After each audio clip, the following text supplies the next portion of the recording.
Hai sahabat tanah air.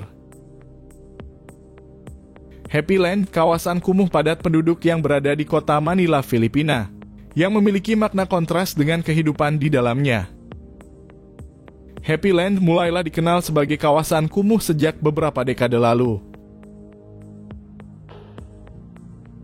Tetap tonton video kami sampai akhir agar tak salah paham. Saat banyak pendatang dari berbagai provinsi pergi ke kota Manila untuk mencari pekerjaan di daerah pelabuhan serta industri sekitar. Seiring berjalannya waktu, wilayah ini dipadati oleh komunitas yang berjuang memenuhi kebutuhan hidup mereka. Kebanyakan mereka mendirikan rumah dari bahan-bahan bekas seperti kayu dan seng. Kondisi ekonomi dan infrastruktur yang tidak mendukung menyebabkan kawasan ini tidak berkembang dan fasilitas yang sangat minim. Happy Land gambar nyata dari krisis kependudukan di kota Manila, di mana ruang yang ada sangat terbatas, tidak layak untuk tempat tinggal. Tidak ada data resmi yang menetapkan luas pasti dari Happy Land, karena kawasan ini merupakan kawasan ilegal dan tidak memiliki izin yang berkembang dari waktu ke waktu. Nama Happy Land sendiri berasal dari kata hapilan, yang di dalam bahasa Tagalog memiliki arti tempat pembuangan sampah yang berbau busuk. Dan hal ini memang sesuai dengan kondisinya.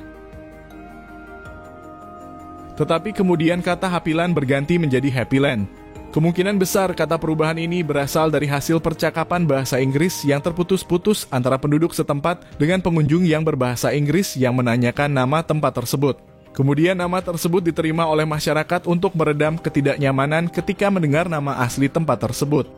Dengan demikian, kebahagiaan ironi nyata perjuangan manusia melawan keterbatasan ruang udara. Dan kehidupan dalam sebuah kawasan dengan komunitas yang terus bertahan, meski pengapnya hari-hari mereka dan menguji batas kemanusiaan mereka. Happy Land yang secara harfiah berarti tanah bahagia justru menyajikan ironi besar sebuah kenyataan hidup yang sangat jauh dari kata kebahagiaan. Happy Land potret buram yang dibingkai dalam sempitnya ruangan dengan para penghuni yang seolah hidup bertumpuh dan terhimpit di lingkungan yang seakan menolak kenyamanan dan kesehatan. Di tempat ini kesulitan hidup bukan hanya bagian dari kehidupan sehari-hari, namun telah menjadi nafas yang mereka hirup dalam setiap ruang pengap yang mereka huni. Tondo yang merupakan tempat di mana Happy Land berdiri, bukan hanya distrik terbesar di kota Manila, tetapi juga merupakan tempat kumuh terbesar dan terburuk di kota Manila, yang menjadi rumah bagi sekitar 631.000 jiwa yang sebagian besar dari mereka tinggal di jalanan atau gubuk kecil yang tampak kumuh. Happy Land memiliki tingkat kepadatan penduduk yang sangat tinggi, di mana di setiap sudut tempat ini penuh sesak dengan bangunan darurat yang dibangun berdekatan tanpa ruang terbuka atau ventilasi yang memadai. Jalanan yang sempit, yang hanya bisa dilalui oleh pejalan kaki atau sepeda motor yang menjadi akses utamanya. Yang diapit oleh sampah dan sisa makanan yang sering menumpuk di jalanan karena kurangnya sistem pengelolaan sampah. Lingkungan yang kumuh ini memperparah kualitas hidup di mana aroma tidak sedap, polusi hingga kebisingan menjadi bagian kehidupan sehari-hari. Begitu buruknya kawasan ini bahkan jalan setapaknya sudah berubah menjadi tumpukan sampah. Di sini jalanan menjadi tidak terlihat karena telah ditutupi oleh kantong-kantong plastik tua, kemasan kosong, dan jenis sampah lainnya yang membentuk jalan yang dilalui sehari-hari. Sebagian besar keluarga di Happy Land tidak memiliki rumah dengan kamar yang terpisah atau ruang privasi, dan tempat tinggal mereka adalah ruangan kecil yang rata-rata berukuran 9 meter. Dan di ruangan inilah sekitar 10 hingga 15 orang harus berbagi atap dinding. Serta lantai di ruangan ini berfungsi sebagai tempat tidur, dapur, dan ruang makan, dan kadangkala menjadi tempat bekerja serta bersosialisasi. Ketika malam, lantai yang dipenuhi alas tidur tipis menjadi satu-satunya tempat beristirahat setelah bertahan hidup di luar. Setiap inci di ruangan memiliki arti nilai yang berharga bagi mereka. Tempat tinggal yang sempit ini diperparah dengan konstruksi bangunan yang tidak stabil yang terbuat dari bahan-bahan bekas seperti papan kayu, seng, dan plastik. Tumpukan barang-barang yang tidak memiliki tempat penyimpanan, ventilasi yang buruk, pengap, dan penuh sesak dan tentu saja sangat jauh dari kata standar layak pada umumnya. Bahkan udara segar pun sulit masuk dan diperparah dengan aroma yang tidak sedap dari tumpukan sampah dan pengap juga bercampur dengan bau makan yang dimasak di dalam ruang yang sama. Dan hal ini diperparah dengan suhu kota Manila yang panas dan lembab di malam hari.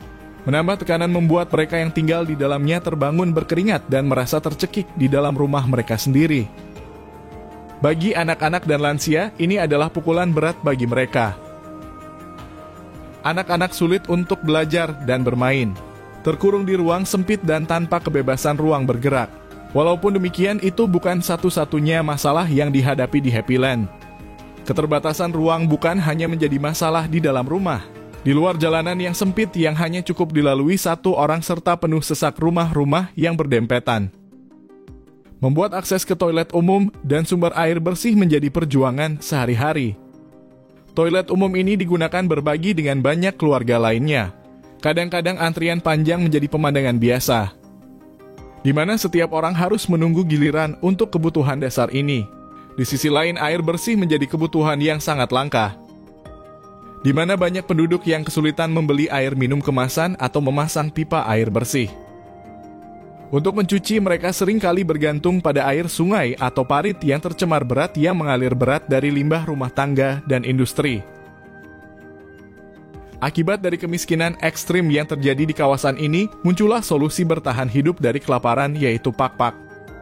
Pakpak merupakan makanan daur ulang yang diakibatkan tingginya biaya hidup di kota Manila, sehingga masyarakat yang berada dalam jeratan kemiskinan tidak memiliki pilihan lain selain memakan pakpak.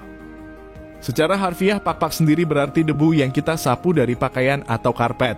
Akan tetapi bagi kalangan masyarakat kurang mampu di Filipina, pakpak merujuk kepada daging ayam yang berasal dari sampah. Kebanyakan pakpak diolah dari makanan sisa restoran fast food. Jelasnya, makanan yang tidak habis kita makan seperti hamburger atau fried chicken, yang kemudian dibuang dan terkontaminasi oleh kuman ataupun kencing tikus. Itulah yang akhirnya dikonsumsi oleh masyarakat miskin di Filipina, terutama di Tondo, Happyland. Pakpak itu bukanlah sampah yang mentah langsung dimakan. Daging yang dikumpulkan harus dicuci dan direndam dalam air terlebih dahulu sebanyak 3 kali atau hingga akhirnya benar-benar bersih. Kemudian biasanya daging yang telah dicuci tadi bakal digoreng ataupun direbus dengan kuah merah supaya membunuh kuman dan bakteri yang ada.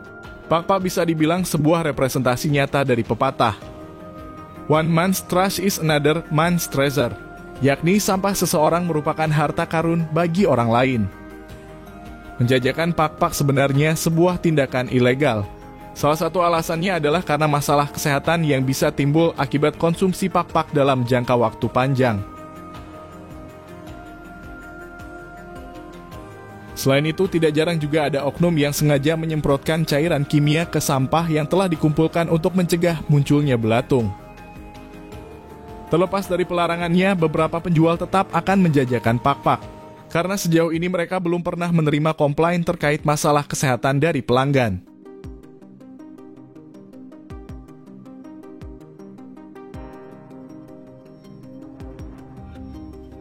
Bagaimana menurut kalian? Mari berdiskusi di kolom komentar. Terima kasih sudah menonton sampai akhir.